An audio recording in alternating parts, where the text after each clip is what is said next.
orang itu cara berpikir nuruti nafsu, itu yang bahaya. Makanya Quran ngeritik ara'aita man ittakhadha ilahahu hawa. Orang yang cara berpikir itu nuruti hawa nafsu.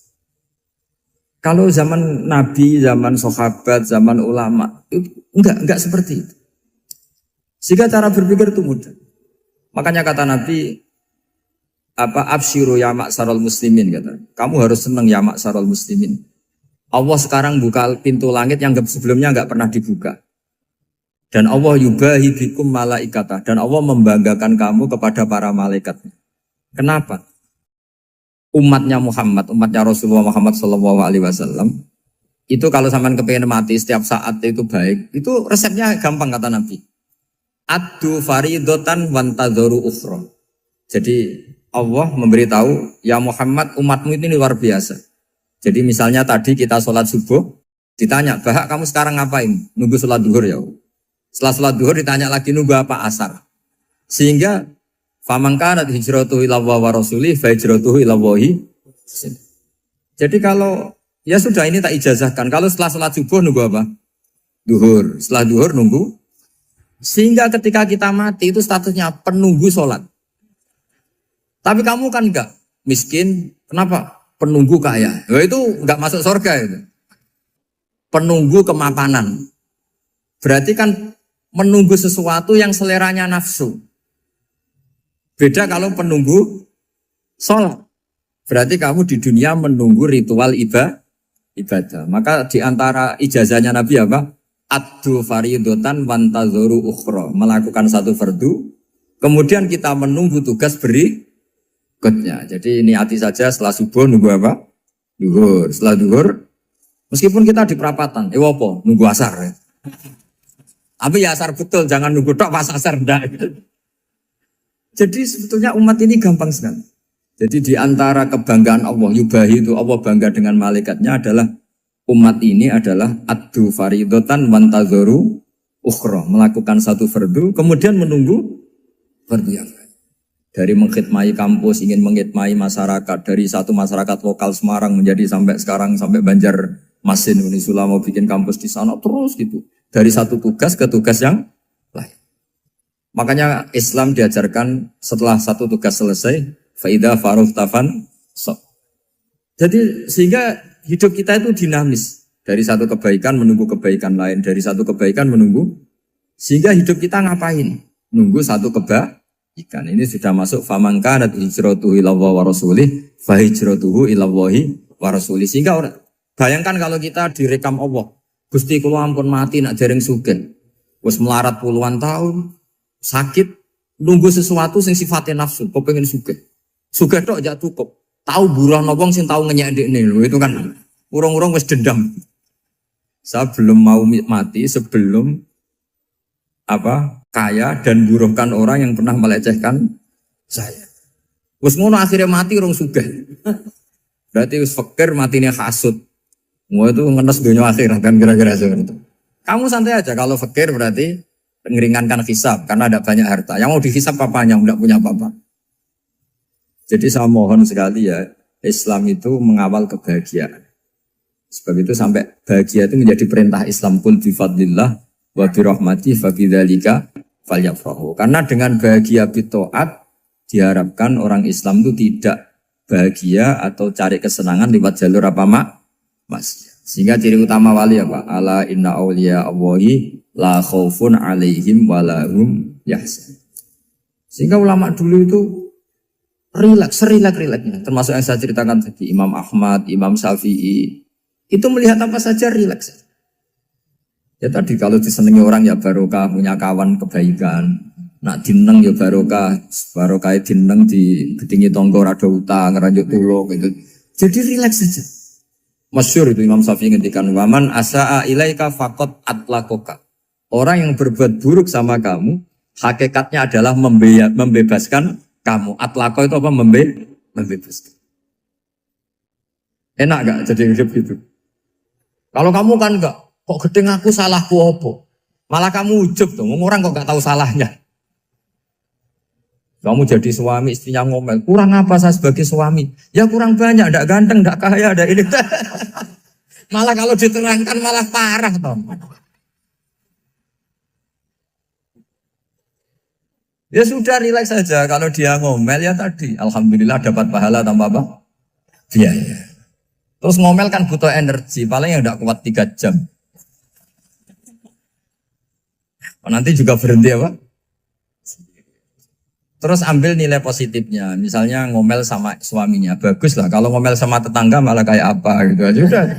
Jadi ulama dulu itu gampang sekali melihat melihat hidup. Rasulullah ya gitu, melihat hidup tuh gampang saja. Ketika tanya, ya Aisyah apa ada sarapan? Tidak ada ya Rasulullah, ya sudah saya tak puasa. Jadi enteng saja. Kadang-kadang beliau ingin puasa ya puasa sunat, ada sarapan nggak jadi puasa. Rileks. Nabi itu rileks. Kalau ngajari kebaikan juga rileks. Nah sekarang itu banyak orang yang karena mungkin kurang baca, Islam itu kayak menjadi aturan yang bengis, yang repot, yang mengekang. Itu tidak seperti itu. Yuridu wa bikumul yusra wala yuridu bikumul usra. Allah menghendaki agama ini mudah. Sehingga ada sahabat di Imami Mu'ad itu baca Baqarah. Sahabat ini pekerja petani, mufarokoh ditinggal. Ketika Mu'ad lapor, ya Rasulullah ini ada orang munafik, tengah-tengah sholat mufarokoh saya ditinggal. Yang disalahin itu tidak yang ninggal tapi Mu'ad. Afattanun anta ya Mu'ad, kami itu tukang fitnah. Masa ngimami petani pakai surat Baqarah? Jadi yang disalahkan ini imamnya. Kalau kamu jadi imam, sholatnya ya yang cepat. Makanya terus banyak orang kecepatan karena tadi. Jadi Nabi itu enteng sekali. Jadi apa ya? Nabi itu beda dengan yang kita bayangkan beda. Nabi pernah ngaji di masjid, kemudian ada tetangga lewat pakai cangkul ke kebun. Semua sahabat gerutu.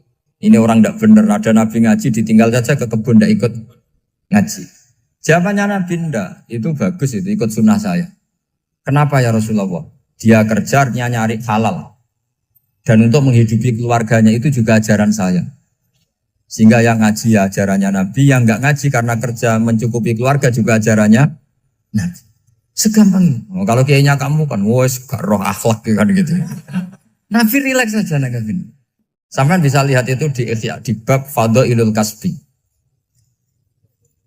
Makanya ini penting sekali supaya orang itu berpikir Islam atau mendakwakan Islam itu berdasar sanad ya yang muttasil yang pernah dilakukan Rasulullah SAW. Sesuatu yang dilarang Allah itu pasti madhar. Maka untuk melarang seseorang bergantung sama narkoba misalnya atau hal-hal yang bahaya pada fisik, itu satu tentu bagi ahlullah, tentu karena takut Allah. Tapi banyak masyarakat yang memang benar-benar bisa meninggalkan narkoba karena efek buruknya ganja. Bahwa itu mengakibatkan sakau, mengakibatkan tidak sadarkan diri, mengakibatkan kebangkrutan ekonomi macam-macam. Sehingga mereka benar-benar benci sama yang namanya narkoba. Jadi di antara manhajul Quran itu kalau mentakbih, memburuk-burukkan maksiat itu mesti dikritik innahu kana fahisyah. Innahu kana fahisyata wa makta wa sa'a sabila. Innahu kana fahisyata wa sa'a sabila. Diulang beberapa kali. Sehingga dibutuhkan kecakapan untuk menganggap satu hal yang buruk itu fahsyah, sesuatu yang enggak rasional, sesuatu yang tidak positif, sesuatu yang pasti berdampak negatif.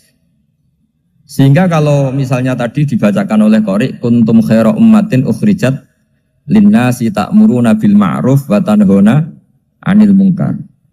Untuk berhenti dari kemungkaran itu satu takbihun litil kal mungkar atau litil kal mungkarat, bahwa mungkarat itu kita cap, kita stigmasi bahwa itu buruk sekali. Seperti Nabi mengajarkan pemuda tadi, masa kamu suka ibu kamu digitukin lelaki lain, putri kamu, bule kamu, bude kamu, sehingga orang ini pikirannya termindset betapa buruknya zina. Sama seperti kita sukses memindset betapa buruknya narkoba, betapa buruknya bahan-bahan terlarang. Begitu juga seterusnya, terus pengkhianat dan sebagainya. Tapi problem manusia adalah dia itu akan mencari kebahagiaan atau kesenangan sesaat.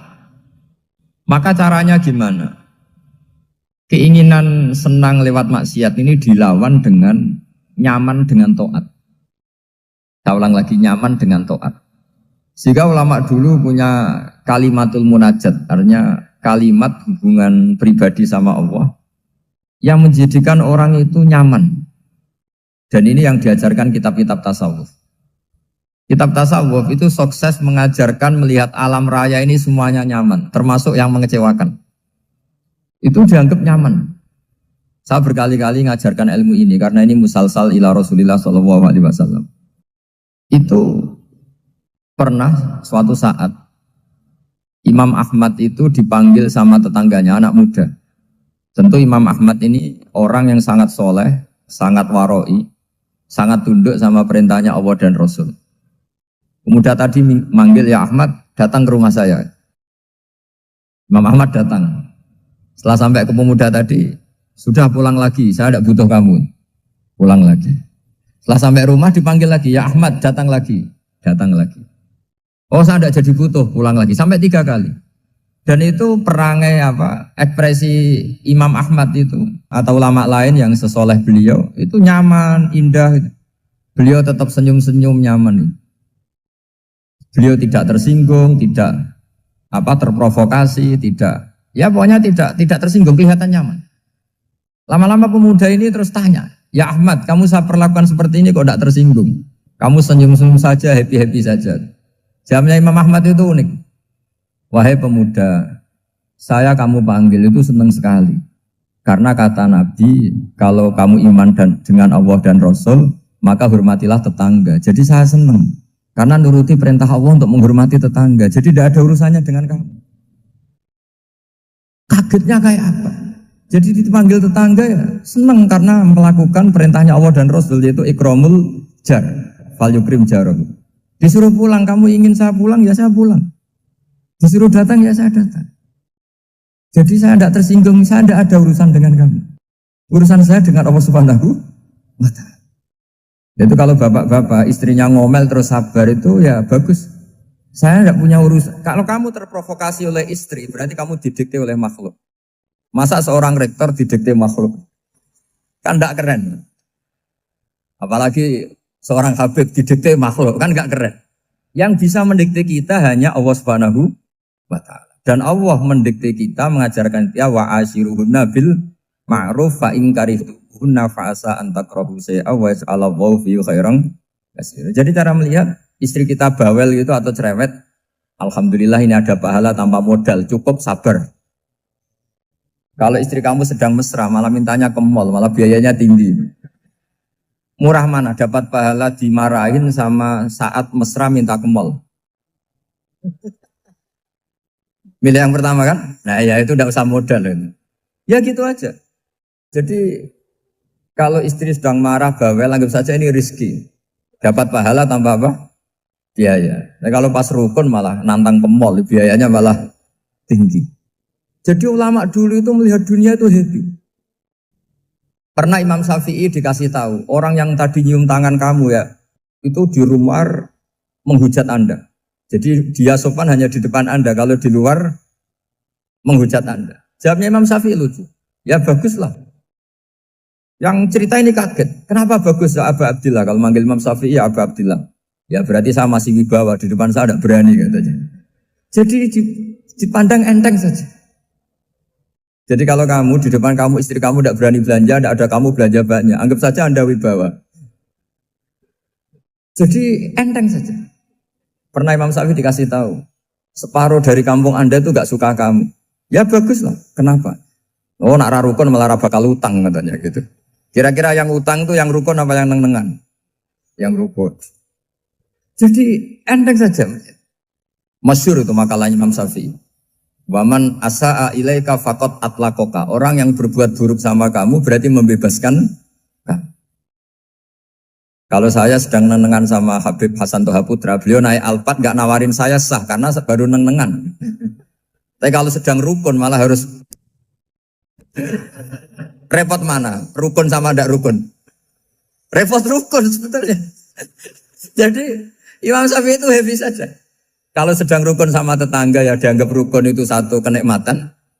Sedang ndak rukun ya dianggap satu kenikmatan. Jadi orang dulu itu serilek itu melihat dunia. Kalau kita kan enggak, ego. Wah saya ini suami kok dimarahin istri. Wah ini egonya bangkit. Padahal egonya bangkit itu ada kebodohan di situ. Yaitu seorang rektor didikte seorang istri, seorang makhluk. Apalagi kalau Anda daftar wali itu tidak akan jadi wali. Ini wali kok tunduk sama makhluk. Karena didikte apa?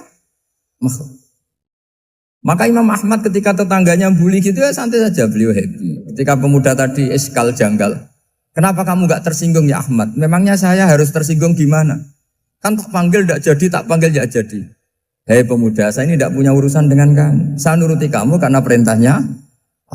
Saya senang melakukan perintah Allah, harus berbaik sama kamu. Sampai 3 kali. Ajarkan Muhammad atau katakan Muhammad pada umatmu, sebaiknya atau seharusnya mereka hanya gembira dengan melihat fadlnya Allah dan rahmatnya Allah. Ini harus kita pahami mulai dari konstruksi yang paling pokok, yaitu akidah. 2 ahwal. Ahwal itu 1 perilaku sosial. 3 mutammimat, sesuatu yang tidak pokok, tapi kita butuhkan dalam mengawal hidup ini. Saya beri contoh, itu sampai maksiat, itu karena cari kesenangan. Misalnya baru penat itu, ingin seneng, ada orang yang macam-macam lah, ingin melihat maksiat, apa itu pornografi, apa nyabu, apa macam-macam. Itu sebetulnya agama punya konsep yang luar biasa, yaitu seharusnya seseorang itu gembira. Gembira dengan ketaatan. Lalu pertanyaannya caranya gembira gimana? Gembira itu mudah. Jadi misalnya kamu sujud sama Allah Subhanahu wa taala. Terus cara berpikir begini. Ini sekaligus ijazah. Cara berpikir begini. Ya Allah, ini kata Sayyidina Ali, kafani izzan an akuna laka abdan wa kafani fakhron an takuna li rabban. Ya Allah, betapa sialnya saya andaikan saya jadi budak dari makhluk yang sama. Misalnya sampean itu seorang kiai atau rektor atau doktor atau orang terpelajar, kemudian kamu jadi budak atau hamba dari makhluk yang setara. Betapa hinanya saya. Maka kata Sayyidina Ali, ya Allah saya ini cukup bahagia, cukup bangga karena jadi budak, jadi hamba dari zat yang super atau yang maha super. Ini kok Allah Subhanahu wa ta'ala. Sehingga ada kebahagiaan yang luar biasa karena menjadi hambanya Allah Subhanahu wa ta'ala. Setelah bangga dengan jadi hambanya Allah, maka kita akan malu. Malu misalnya kok saya bahagia itu nunggu melihat pornografi, melihat maksiat. Itu terus menjadi malu. Kenapa saya bisa didikte oleh hal-hal seremeh itu? Ya, kita malu karena didikte oleh hal-hal yang seremeh itu. Karena kita didikte oleh nafsu. Jadi izzatun nafsi, satu harga diri seseorang itu harus dihidupkan untuk hanya tunduk kepada Allah Subhanahu wa ta'ala. Sehingga Nabi itu melatih satu logika tarkul ma'asi. Nabi itu dulu ketika ada seorang pemuda yang ya karena mungkin pemuda ya, dia itu mau masuk Islam, tapi uniknya kata pemuda tadi, saya masuk Islam tapi asal dibolehkan bebas zina. Jadi ini agak sableng gitu. Jadi mau masuk Islam syaratnya dibolehkan apa? Zina atau free sex gitu. Karena orangnya agak hiper. Itu Nabi tidak langsung mengancam dengan neraka enggak. Ketika mau pamit gitu semua sahabat melarang. Mah itu jangan, kamu jangan suan Nabi, itu permintaan yang nggak masuk akal. Setelah lama ditahan, terjadi kegaduhan di masjid, Nabi dengar, itu ada apa itu? Itu ada pemuda yang mau masuk Islam tapi yasta'dzinuhu fi zina. Tapi mereka minta izin Nabi untuk tetap boleh zina. Kata Nabi, pemuda itu suruh masuk, suruh menghadap saya. Ketika menghadap Nabi, saya ulang lagi ketika menghadap Nabi, Nabi mengajarinya itu luar biasa. Nabi tidak langsung mengancam dengan neraka atau dengan azab tunda. Tapi kata Nabi, Atau hibbuhu li ummik. Kamu suka kalau ibu kamu itu jadi demenannya orang banyak. Oh enggak ya Nabi, yang demen ibu saya tak bacok kan. Karena ini ya agak preman, di mana-mana orang nakal agak preman. Terus atau hibbuhu li bintik. Kamu suka kalau putri kamu ya digitukan orang-orang. Oh ya enggak Nabi, yang gitukan putri saya tak bacok. Atau hibbuhu li kholatik. Kamu suka kalau bule kamu digitukan. Atau hibbuhu li ammatik. Kamu suka kalau saudara bapak kamu digitukan. Nabi itu mengeset ya. Cara sekarang itu otak mungkin. Nabi itu meluruskan otaknya anak muda itu. Betapa buruknya zina. Cara bahasa Arab ditakbih. Betapa buruknya zina. Kamu suka kalau korbannya ibu kamu, putri kamu, bude kamu, bule kamu. Sehingga orang itu matur ya hasbuka ya Rasulullah, ini sudah cukup. Saya tidak pernah melihat sesuatu seburuk zina. Jadi fa'al qawwa fi qalbihi bughda zina. Kemudian Allah meletakkan di hatinya, menanamkan benci zina. Sehingga akhirnya pemuda tadi menjadi iffah, menjadi menghindari zina. Artinya begini ya, ini mungkin yang lolos dari para kita sebagai dai, kita tidak belajar banyak tarbiyahnya Rasulullah Shallallahu Alaihi Wasallam. Jadi kalau kita benci maksiat, itu jangan hanya ditakhzir, ditakutkan neraka itu enggak. Jangan hanya itu. Tapi di logika. Jadi kalau kita menghindari maksiat, itu selain karena takut azab, itu ada logika. Ada rangkaian pikiran yang menjadikan kita anti satu perbuatan apa maksiat. Jadi misalnya gini ya, kira-kira ginilah kalau contoh gampang itu. Ada orang gitu ya, nyanyi dengan pakaian yang mungkin pornografi gitu. Mungkin pemuda-pemuda ingin melihat itu, tapi bisa diobati gini. Kok enak dekne mergawe kok tak bayar ya, aku kehilangan duit. Meskipun dengan logika yang agak serampangan, yang penting menjadi kita ini punya harga diri untuk tidak tergantung hal-hal seperti itu. Sehingga Nabi itu cara menggambarkan tadi mulai atau hibbuhu li umma, kalau ibu kamu jadi demenannya orang lain. Pemuda tadi bilang yang demen ibu saya mau saya bunuh. Ditambah lagi atau hibbuhu li bintik. Bagaimana kalau korbannya putri kamu, bule kamu, bude kamu. Sehingga terus si pemuda tadi betapa buruknya zina. Betapa murahnya zina. Akhirnya pemuda tadi al-qawwa fi qalbi bughda zina. Terus kemudian pemuda tadi itu sangat membenci dengan apa? Berzina. Nah, pikiran-pikiran seperti ini harus kita tanamkan.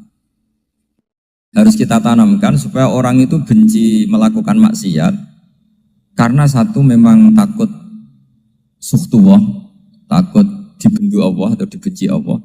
Dua, memang logika kita mengarahkan tidak maksiat. Saya beri contoh ya betapa pentingnya mindset ya, cara berpikir. Orang itu menjadi kikir itu karena nganggap hidup itu lama dan uang itu penting. Kalau zaman Nabi itu sederhana kalau melihat hidup ini. Pernah suatu saat Nabi itu punya jatah makan. Karena Nabi itu hidupnya juga pas-pasan. Jadi Nabi itu unik. Beliau di satu sisi kaya raya. Bisa ngurmat Abu Hurairah, Ammar, Suhaib. Ashabu Sufa itu dirawat Nabi semua. Itu kan kaya, bisa ngerawat sekian orang. Tapi di sisi yang lain untuk pribadinya beliau miskin. Kadang nggak bisa makan hari itu. Tapi di saat yang sama bisa merawat Ahlus Sufa. Jadi keliru kalau orang hanya cerita Nabi itu miskin, untuk makan dirinya aja susah. Itu keliru. Kelirunya kalau tidak diteruskan, tapi Nabi mampu menghidupi ahli sufa. Singkat cerita jatah makannya Nabi itu dikasihkan orang ketika Nabi tanya, ya Aisyah, makanan jatah saya di mana? Oh ya Rasulullah, tadi ada orang minta tak kasihkan, maka makanan itu habis. Apa kata Nabi? Kamu salah Aisyah. Yang kamu kasihkan itu justru yang masih. Ya yang kamu kasihkan itu justru yang masih. Sehingga Nabi menganggap, makanya Nabi terus ngendikan. Ya kalau mukhatabnya lelaki ya kira-kira begini. Wahallaka min malika illa ma akalta fa'afnaita walabista fa'ablaita. Terus tanya wa tasaddaqta fa'abqaita kata Nabi. Harta kamu ya kamu makan kemudian ke WC jadi kotoran atau punya pakaian mewah nanti rusak. Wa tasaddaqta fa'abqaita. Ada yang kamu sedekahkan yaitu yang abadi sampai akhir. Sehingga banyak pengusaha yang mencintai saya setelah tak ajari hadis itu. Misalnya punya uang 1 miliar karena dia spekulan atau pedagang rawan bangkrut, disedekahkan ke masjid 50 juta, yaitu yang abadi. Jadi kalau suatu saat bangkrut, dia masih punya uang 50 juta di akhirat. Jadi Nabi itu mengajari sedekah itu apa? Ya sedekah itu pengabadian uang. Kalau kita kan enggak, bilang sedekah itu nguras uang. Itu pikirannya setan, dan pikirannya orang Islam. Itu cara berpikir setan, bukan cara berpikir umat apa? Sehingga Sayyid Ali Zainal Abidin itu kalau ada orang minta, kemudian beliau ngasih, itu beliau bilang gini, marhaban biman hamala zati ilal akhirah. Matur nuwun nggih jenengan senggeto sangu kula nate. Jadi dianggap teller saja. Orang yang minta uang beliau itu dianggap tukang nyatet bank ini. Karena sudah ditabungkan. Ya sudah. Kalau kita kan enggak, wah pengemis tuh ganggu gini-gini. Kecuali pengemis profesi ya mungkin kita agak-agak enak. Karena zaman akhir tuh ada pengemis apa? Profesi. Jadi repot teman.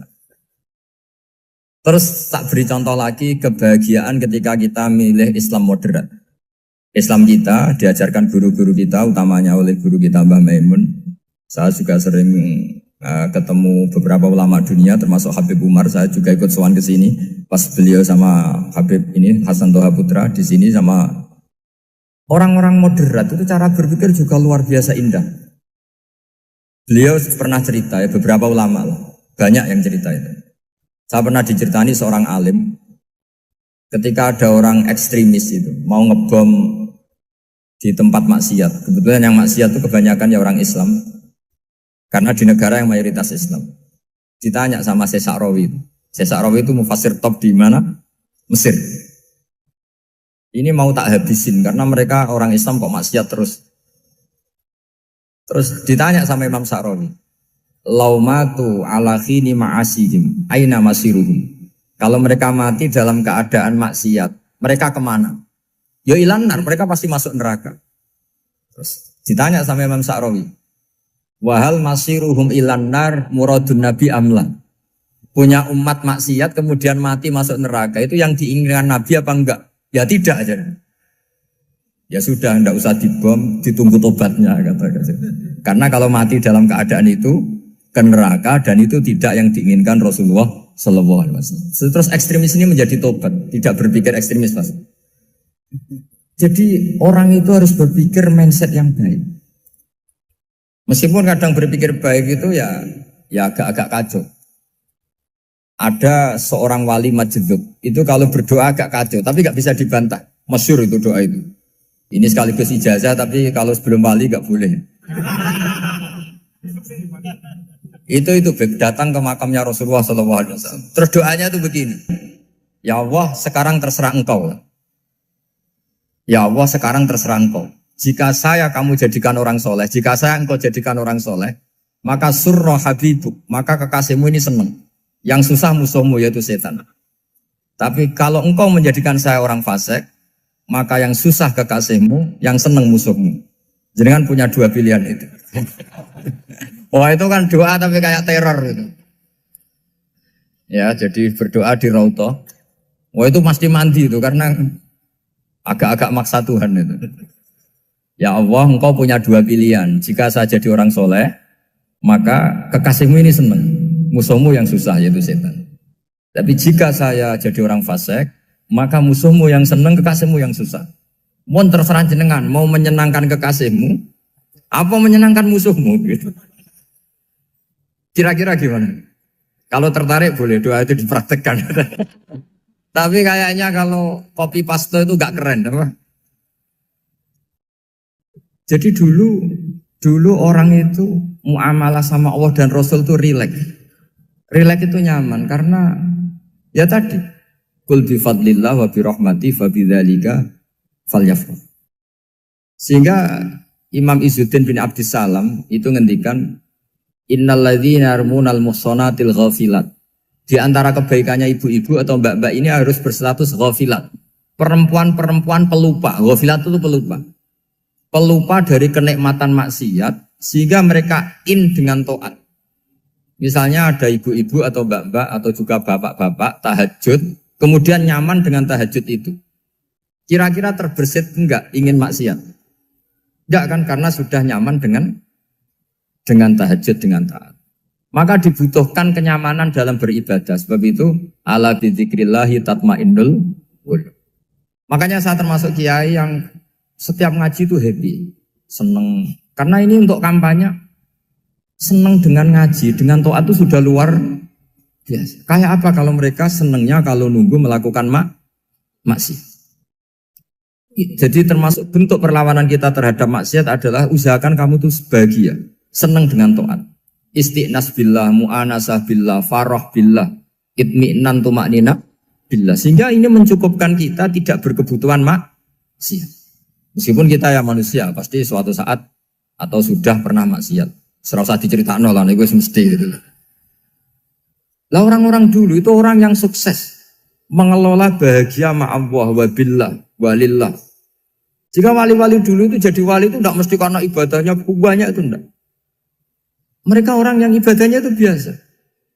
Biasa-biasa sekali. Ulama-ulama dulu ibadahnya biasa sekali. Tapi qulubuhum ma'allah, hatinya itu ma'allah. Itu ada seorang wali itu jadi wali, Umar bin Abdul Aziz yang dikenal khamisul khulafa. Khamisul khulafa. Di luar khulafa Ar-Rasyidin 4, di antara yang soleh adalah siapa? Umar bin Abdul Aziz. Itu ketika mau meninggal, itu senangnya bukan main. Itu semuanya nangis, beliau senang. Terus tanya, kenapa kamu senang? Memangnya saya kalau mati itu kemana aja? Ila khairi madhubin ilah, ke zat terbaik. Dibang urip mbek kowe bulet atau mbek arhamur rahimin gitu. Yaitu Allah Subhanahu. Jalaluddin Ar-Rumi ketika mau meninggal itu muridnya nangis semua, beliau marah. Kamu harusnya pesta karena saya mau ketemu kekasih saya, malah kamu tangisi, goblok sekali kamu katanya. Jadi orang-orang dulu itu luar biasa. Karena tadi mereka tidak ingin ketemu Allah itu dianggap problem. Harus sesuatu yang membahagiakan. Makanya wali-wali itu kalau berdoa begini. Wa khairu ayyami yauman alqa kafih, dan jadikan hari terbaikku adalah hari ketika saya ketemu engkau ya.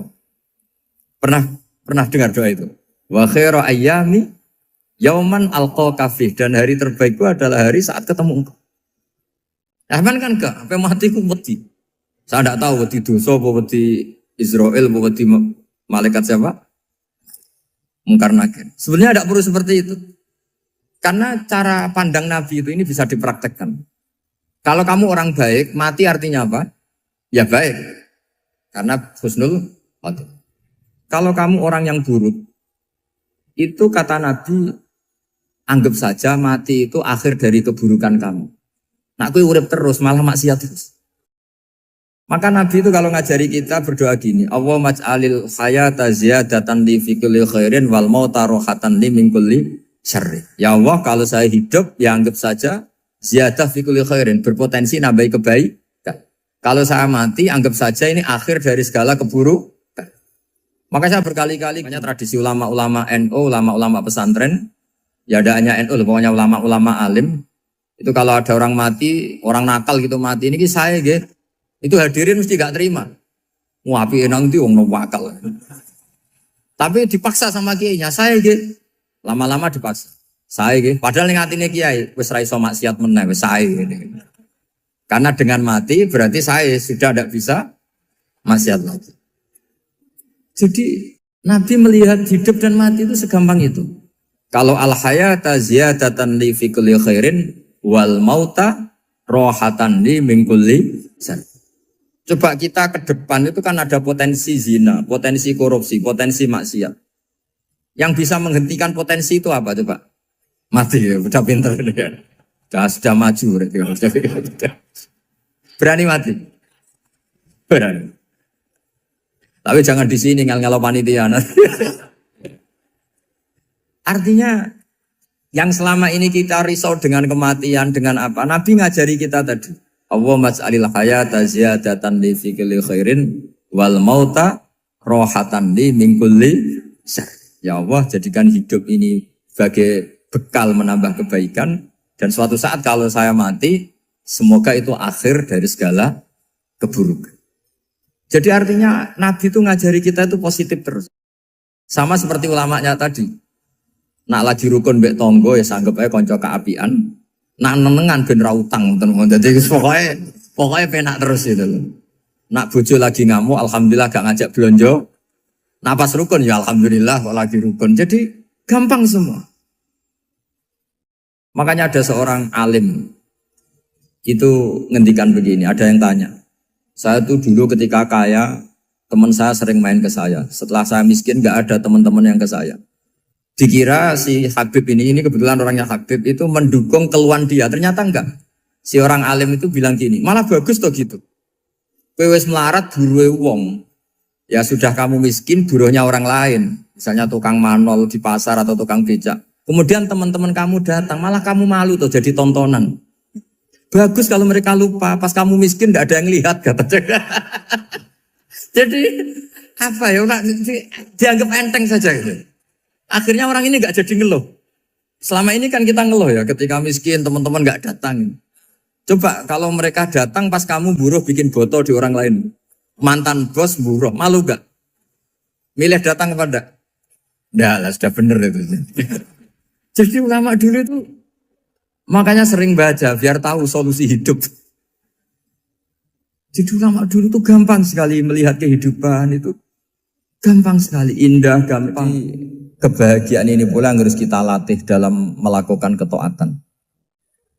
Tapi memang obsesi saya terbesar atau cita-cita saya terbesar memang setiap ngaji saya ingin orang mukmin semuanya itu bahagia. Dengan bahagia itu mereka tidak neko-neko ingin mencari kebahagiaan lewat jalur apa maksiat. Sehingga dalam konstitusi ulama yang ditulis di kitab-kitab usul fikih, dan itu kitab yang saya kaji, selalu saya kaji, itu membela-bela sesuatu yang mubah itu sampai luar biasa. Karena melihat mubah itu, misalnya Anda tidur itu berstatus mubah, Anda bermain catur berstatus mubah, Anda rileks sama teman jagongan semalam dengan teman rektor atau dosen atau yayasan itu, melihatnya bukan mubah tapi tarkul maksiyah. Misalnya saya semalaman asik musamarah itu jagungan malam sama Habib Toha Al-Munawwar. Itu awang hitungnya bukan, wah ini jagungan ngalor ngidul tidak penting tuh enggak. Malam itu bahak tidak ke dugem, tidak ke tempat maksiat. Sehingga ada ulama yang mengatakan mubah itu enggak ada. Saya ulang lagi, mubah itu enggak ada. Kan umumnya ulama bagikan wajib, ya kan, haram itu. Terus diantaranya mubah, sunat, makruh. Ada ulama yang mengatakan mubah itu tidak ada. Kenapa? Logikanya begini, itsma min mubahin illa wa yatahaqqaqu bihi tarku haramimma. Karena tidak ada mubah yang Anda lakukan kecuali saat itu pasti ditinggalkannya sebuah keharaman. Misalnya Anda sedang jagungan sama istri di luar, di rumah, asik di rumah semalaman. Mungkin bahas hal-hal yang ringan. Mungkin melihat sinetron atau apa yang ringan. Tapi di situ terjadi Anda meninggalkan ke tempat-tempat maksiat. Sekarang ninggal maksiat itu wajib apa mubah? Wajib. Padahal Anda sedang melakukanmu. Nah itu dicatat oleh Allah itu tarkul haram, meninggalkan keharam. Jika masyhur dalam cerita wali-wali itu, Abu Yazid yang seperti itu ibadahnya pernah tanya, ya Allah lalu yang makomnya orang seperti saya siapa? Karena beliau semalaman ibadah terus. Sama Allah dijawab, ya yang tidur di pinggir kamu itu. Abu Yazid, lu kok bisa ya Allah? Dia kan tidur terus. Ya kan dia tidur berarti meninggalkan keharaman. Ngomong sing potongan tukang maksiat itu apik turu apik melek kira-kira. Apik turu. Timbang sama nak melek pola wis turu ae kira-kira gitu. Jadi gak usah dipaksa tahajud, dipaksa qiyamul lail itu. Iya kalau qiyamul lail. Kalau dapat informasi, kesini ikut saya, terus katut kan repot.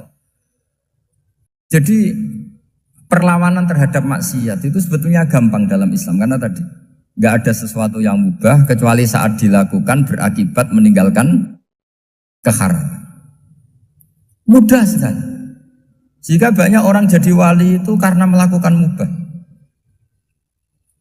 Itu ada orang jadi wali itu karena sering makan. Ya makan biasa itu. Karena ketika makan, ya Allah, betapa doifnya saya. Katanya saya presiden, katanya saya rektor, saya kiai. Ternyata kalau nggak makan tuh lemes. Apa hebatnya makhluk yang bergantung makhluk yang lain, yaitu makanan. Nah karena seperti itu terus dia al-laja ilallah, terus dia sungkeman ning Allah. Betapa lemahnya saya. Sebab itu ketika Quran mengkritik dan dengan tanda kutip kemungkinan Tuhannya Isa bin Maryam, itu ngeritiknya sederhana Quran itu. Mal masih ibnu Maryam illa rasul qad khalas min qablihir rusul wa ummuhu siddiqah kana yaqulanit ta'am. Isa itu tidak Tuhan, wong dia makan. Kamu kebayang enggak misalnya punya Tuhan, wah tadi Tuhan mampir ke rumah saya, dia lemes. Setelah tak kasih makan sehat lagi gitu. Itu kan enggak kebayang. Tapi Tuhan marung di rumah saya, lemes tak gratisin, kayaknya enggak punya uang gitu. Setelah makan wah gairah lagi. Kebayang enggak punya Tuhan seperti itu. Sehingga Quran kalau gojlok sederhana, karena yakulanit to'am. Sehingga wali-wali itu kalau makan itu sadar lemahnya dirinya, betapa dirinya tergantung makanan. Sesuatu yang tergantung itu artinya tidak hebat, tidak Tuhan. Jadi untuk menjadi wali, untuk menjadi dapat ridhonya Allah itu sebenarnya sederhana. Termasuk ada cara jadi wali yang agak kacau, tapi ini ya benar, asal niatnya benar. Misalnya Unisula besar, ya kurang besar lagi. Kita sudah punya uang, kurang banyak uang lagi. Itu Nabi Ayub, itu kan seorang nabi. Pernah diuji, oh ini ada di Sahih Bukhari. Nanti kamu tanya, hadisnya Sahih enggak? Ini ada di Sahih Bukhari. Kadang orang kota itu aneh. Enggak ahli hadis tapi tanya, Sahih enggak? Padahal andai kan dibodohi Sahih, ya ngandel saja. Jadi kadang ya aneh. Oh enggak tahu kok tanya. Itu Nabi Ayub itu sudah kaya, pas itu sudah kaya. Bukan cerita yang masih miskin, memang sudah kaya. Beliau di kamar dihinggapin satu belalang dari emas. Setelah belalang itu dikejar, ternyata yang jenis itu banyak, semuanya dari emas. Ngambil sana sini, ini yang kesak ini dipenuhin, saku ini dipenuhin, sampai banyak. Sama Allah digojlok. Kamu itu Nabi saya, kenapa kamu mengumpulkan harta sebanyak itu? Kamu itu Nabi saya kok rakus? Jawabannya Nabi, ya Allah, siapa yang bisa kenyang dari rahmatmu? Ya, jadi kalau kamu punya uang 1 miliar, kok ingin 1 miliar 100, ingin 1 miliar 200, itu cara ngitung bukan uang. Ya Allah, siapa yang bisa kenyang dari rahmatmu? Karena rahmat Allah tidak terbatas, sudah Gusti tenang saja. Meskipun saya gini, rahmat Anda tidak akan habis. Sehingga waroi ada ilmunya, tomak juga ada ilmunya. Termasuk rakus itu juga ada ilmunya. Misalnya begini, ini contoh rakus yang ada ilmunya begini. Ini saya beri contoh. Mungkin yang boleh niru orang-orang soleh, kalau nggak soleh jangan. Imam Syafi'i ini cerita nyata. Imam Syafi'i itu dulu ketika ngaji masih muda itu nggak suka sama guru yang kaya. Kebetulan dia punya guru miskin terus. Namanya Sufyan As-Tsauri, itu miskinnya Masya Allah. Sufyan bin Uyainah juga miskin. Jadi dia miskin, punya guru miskin terus. Sehingga idolanya ya sama guru-guru yang miskin. Suatu saat guru-guru ini menyarankan dia ngaji Imam Malik. Imam Malik itu kaya raya. Itu babutnya Imam Malik, kalau diinjak itu mata kakinya tidak kelihatan, saking halusnya. Kalah, Indonesia kalah. Imam Malik itu gaya. Kalau ngaji di kursi tinggi terus pakai bukhur itu, pakai dupa Arab yang mahal. Pokoknya mewah kali Imam Malik. Terus dia mulai ini kiai kok kaya. Kemudian setelah beliau alim tanya, saya harus ngaji siapa setelah ilmu jenengan habis kira-kira gitu. Kata Imam Malik, sudah kamu tidak usah perlu ngaji saya, kamu sudah alim alama. Terus Imam Malik datang ke Baki. Zaman itu Baki itu semacam kayak rentalan ya, semacam Grab lah kalau dulu. Mana kafilah yang mau ke Irak? Ya sudah terus. Oh kita mau ke Irak. Ini antar ke Muhammad bin Hasan As-Syaibani. Itu dibiayai sama Imam Malik. Grabnya ya dibayarin, itu kafilahnya itu ya dibayarin. Imam Syafi'i disangoni surrotan min dhahabin. Jadi satu kepes uang dikasihkan. Itu pernah tak hitung semurah-murahnya itu sekitar 60 juta. Imam Syafi'i mulai mikir, kiai yang saya kritik lomo, sing kiai miskin tak puji, gak pernah ngamal kan, tentu orang miskin.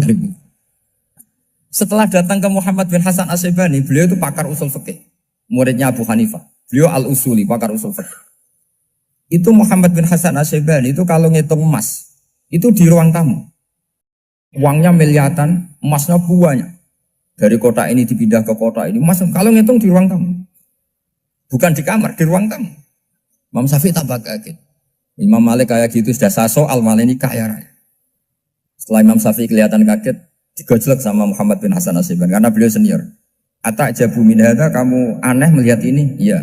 Kenapa? Ulama kok kaya raya. Terus kata Muhammad bin Hasan, ya sudah, uang ini tak kasihkan orang-orang fasik, binti gue demenan, gue nyabu, gue macam-macam. Oh jangan, nanti dipakai maksiat. Pun jenengan mau sing suka. Semenjak itu Imam Syafi'i rubah. Jadi kalau kampus ini ingin akreditasi A, ingin mulia, ingin apa, kamu ridho kalau yang punya prestasi seperti itu adalah orang-orang fasik. Ridho enggak? Enggak kan? Maka didoakan ini. Nah itu namanya berpikir secara usuli. Kamu jangan hanya nuruti karena berpikir waroi terus kamu benci kekayaan. Tidak bisa seperti itu. Karena pangkat dan kekayaan ketika dikelola secara kesolehan maka akan menjadi energi positif yang luar biasa. Semenjak itu Muhammad bin Hasan Asyibani berhasil mendidik Imam Syafi'i. Sampai akhirnya keterusan Imam Syafi'i berpendapat kalau orang Islam bisa bikin rumah tingkat kok punya rumah reot itu haram. Akhirnya keterusan. Kalau bisa jadi bupati kok jadi ketua RT juga haram. Karena al-Islam ya'lu wala yu'la alaih. Islam itu luhur bukan bisa diluhurin. Sehingga rata-rata orang Syafi'iyah termasuk kiai-kiai Indonesia itu rata-rata ya agak-agak politikus. Ya agak-agak kedonyan, mungkin sebagian kedonyan tenan gitu. Karena gak ridho gitu loh. Kalau kesempatan itu dikuasai orang fasik kemudian menjadi kekuatan maksi. Coba kalau bupati itu orang yang fasik, kemudian programnya supaya rakyat seneng semalaman dangdutan yang purno misalnya, supaya rakyat seneng dibolehkan dugem, dibolehkan judi. Tapi kalau yang jabat orang soleh kan ada beberapa perda yang menolak penyakit apa? Masyarakat. Jadi kamu jangan melihat bahwa kepangkatan ini hanya sebagai alat korupsi, alat otoriter, enggak. Asal kena orang soleh, maka ini menjadi energi kesolehan atau energi positif. Sebab itu ketika Allah muji para nabi yang soleh, diantaranya disifati apa? Faqad ataina ala Ibrahim al-kitab wal hikmata, terus ayat wa atainahum mulkan azim. Dan Nabi Ibrahim dan keluarganya tak kasih kerajaan yang besar. Nah sekarang masih banyak orang yang cara pandang ngapain bikin Unisula yang megah, ngapain berambisi punya akreditasi A dan sebagainya. Menyoal seperti itu salah secara usul fikih. Karena secara usul fikih kesempatan yang baik tentu harus diperjuangkan oleh orang-orang yang soleh. Karena ini supaya jadi otoritas yang positif. Itu dulu ada latihannya. Jadi orang dulu itu gampang sekali ketika milih miskin ditanya, kenapa miskin? Saya ingin hisab saya ringan. Tapi ketika mereka kaya, yang soleh, supaya harta ini tidak dipakai orang yang nanti dipakai maksiat. Kita misalnya orang soleh mau pangkat, karena kita ada ridho, kepangkatan itu dipegang orang maksiat, kemudian menjadi energi maksiat. Begitu juga seterusnya. Maka ulama dulu itu rileks. Sampai Senawawi Al-Bantani itu nanti bisa dicek di tafsir Qul hal yastawil ladzina ya'lamuna wal ladzina la ya'lamun. Beliau muji-muji ulama. Kemudian ada seorang yang agak hasut mungkin. Tanya begini. Hebatnya ulama itu begini-begini. Terus ditanya, tapi kenapa kita sering melihat ulama ngantri proposal di rumahnya bupati kan? Sementara bupati enggak pernah datang ke ulama ngaji ihya. Jawabannya Imam Senawawi itu unik. Ya karena ulama itu tahu gunanya uang, sehingga nyari uang untuk pondok, untuk masjid. Sementara bupatinya tidak tahu gunanya ilmu, maka tidak pernah ngaji. Jadi ya ringan saja. Jadi ya sudah seperti itu. Jadi kalau ada ulama kedonyan, anggap saja karena tahu gunanya uang. Jadi kenapa ulama ngantri di kabupaten, bukan bupati ngantri di ulama? Jawabannya karena ulama tahu gunanya uang, sementara bupatinya nggak tahu gunanya ilmu. Kira-kira gitulah. Ada ustadz tidak ganteng, kesensem rondo cantik, karena tahu gunanya ustadz itu. Artinya tahu gunanya kalau saya nikah nanti punya anak jadi gus, kan dia kiai gitu. Tapi rondone raro gunanya dia karena miskin gitu. Jadi ulama dulu itu rileks. Rileks menafsirkan apa saja itu rileks, termasuk saat terpojok. Itu rileks. Karena semuanya dianalisis pakai ilmu. Sehingga ciri utama wali itu apa? Ala inna awliya Allahi la khaufun alaihim walahum yahzanun. Enggak ada rasa takut, enggak ada rasa gampang. Karena melihat sesuatu itu gampang saja. Saya ulang lagi, melihat sesuatu itu gampang saja, ringan. Oke, semoga barokah. Assalamualaikum warahmatullahi wabarakatuh.